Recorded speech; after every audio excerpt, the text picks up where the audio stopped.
प्रत्येक वर्ष झै यस वर्ष पनि सिलगढीको आनन्दमयी कालीबाडीमा दुर्गा पूजाको आयोजना गरिएको छ। यद्यपि यस वर्ष देवीको विसर्जन गरिने छैन। आनन्दमयी कालीबाडीमा दुर्गा पूजाको सुरुवात चरण कवि मुकुन्द दासले गरेका थिए। यस मन्दिरमा आज पनि पुरानै परम्परा अनुसार देवी दुर्गाको पूजा गर्ने गरिन्छ। यस वर्ष आनन्दमयी कालीबाडीको दुर्गा पूजा 93औं वर्षमा प्रवेश गरेको छ। यस वर्ष दुर्गा मन्दिरको उद्घाटन गरिएको छ। त्यसैले यसपटक माता मन्दिरमा स्थायी रूपमा विराजमान रहने छिन्। यद्यपि यस वर्ष माता दुर्गाको पूजा पूर्ण नियम अनुसार गरिनेछ। यस वर्ष माता दुर्गाको मूर्तिको विसर्जन भने गरिने छैन। त्यसैले सिन्दूर दान बन्द रहनेछ। तथापि भक्तहरूले यदि चाहन्छन् भने मन्दिर परिसरमा सिन्दूर खेलमा भाग लिन सक्नेछन्। अर्कोतिर आयोजकहरूले बताएअनुसार पूजा अवधिमा विभिन्न सामाजिक सेवा कार्यक्रम तथा प्रसाद वितरण कार्यक्रमको आयोजना गरिनेछ। ইতিহাস আমাদের এই মন্দির আনন্দময়ী কালী মন্দির চারণকবি মুকুন্দ দাস, বিপ্লবী চারণকবি মুকুন্দ দাস প্রতিষ্ঠা করেছিলেন 1926 সালে। এবং তখনই এখানে পালাগান করে কিছু টাকা কালেকশন করে সেই টাকা দিয়ে মন্দিরের জন্য তখনকার যে কমিটি ছিল তাদেরও দিয়েছিলেন এবং পরে গিয়ে নিজে কাশী থেকে আজকে যে মা পূজিত হয় সেই মাকে নিয়ে এসেছিলেন এবং 1926 সালে সেই মাকে প্রতিষ্ঠা করেছিলেন ফেব্রুয়ারি মাসে। তো তারপরে থেকে মায়ের পুজো হতো এবং 4-5 বছর অতিক্রম করার পর এখানকার মানুষ সবাই মিলে তখনকার কমিটিকে অনুরোধ করলেন যে একটা এত বড় মন্দিরে একটা দুর্গাপূজা হলে খুব ভালো হয়, কেন তখন দুর্গাপূজা খুব কম হতো। তো তখনকার কমিটি তখন ডিসিশন নিয়েছিল দুর্গা মায়ের পূজা করবেন এবং তখন থেকেই আজ থেকে 93 বছর আগে থেকে সেই দুর্গাপূজা চলছে এবং আজও সেইভাবেই চলছে, একই পদ্ধতি রীতিনীতি মেনে।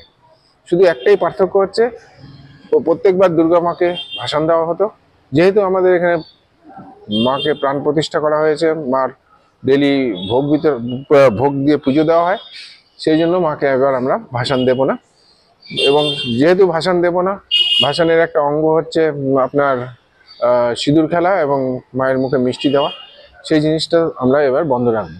কিন্তু কেউ যদি মনে করেন যে আমাদের এই যে নাট মন্দির প্রাঙ্গণে এসে ওনারা সিঁদুর খেলবেন মহিলারা, তাহলে খেলতে পারেন, সে ব্যাপারে আমাদের কোনো অসুবিধা নেই বা অবজেকশন নেই। কিন্তু মায়ের শরীরে স্পর্শ করা যাবে না, কেন মাকে আমরা বিদায় জানাবো না।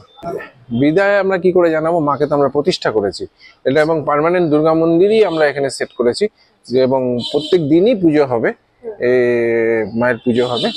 মাকে এই কারণেই আমরা বিদায় জানাতে পারি না। বিশেষ আয়োজন বলতে ধরুন পঞ্চমীর দিন আমরা 1500 মহিলাকে শাড়ি ডিস্ট্রিবিউট করব। তারপরে হচ্ছে আমাদের মহালয়ার দিন থেকে বিভিন্ন রকম ভক্তিমূলক অনুষ্ঠান। তার দিন সন্ধ্যাবেলায় মানে পূজার একটা এনভায়রনমেন্ট যখন হয়ে যায় না, তখন একটু এইসব যদি না থাকে ভালো লাগে না, সেই জন্য 4-5 দিন ব্যাপী বিভিন্ন রকমের অনুষ্ঠান আছে। তারপরে আমরা জেনারেলি ষষ্ঠী, সপ্তমী, অষ্টমী, নবমী এই দিনগুলোতে আমরা কোনো আলাদা করে প্রোগ্রাম রাখি না। কেন রাখি না?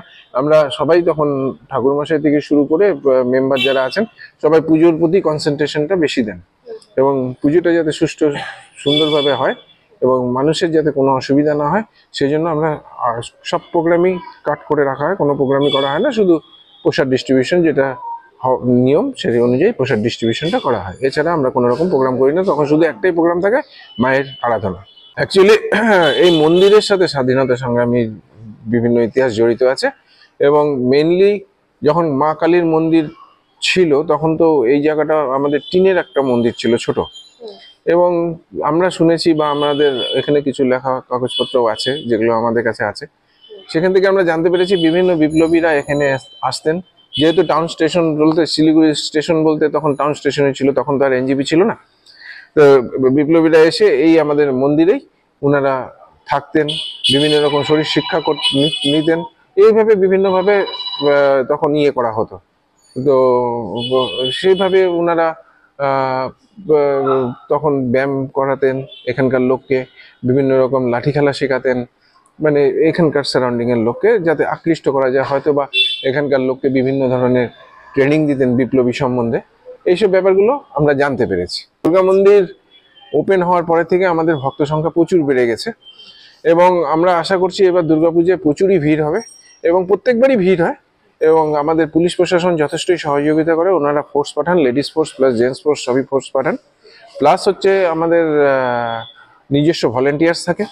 এবং এবার আমরা প্রশাসনকে একটা অনুরোধ করব যে আমাদের এই রাস্তার ট্রাফিক ব্যবস্থাটাকে ঠিক করতে, কেননা আমাদের এখানে ট্রাফিক ব্যবস্থাটা খুবই খারাপ অবস্থায় আছে। পুজোর সময় খুব বাজে পরিস্থিতি পড়ে যায়, সেই জন্য এই তাদের যা যা করণীয় তাতে কালীবাড়ি সবসময় সহযোগিতা করবেন, সেইভাবে যেন এখানকার মেন রোডের ট্রাফিকটা করেন, যাতে মানুষ ইজিলি আসতে পারেন এবং ইজিলি বেরিয়ে যেতে পারেন।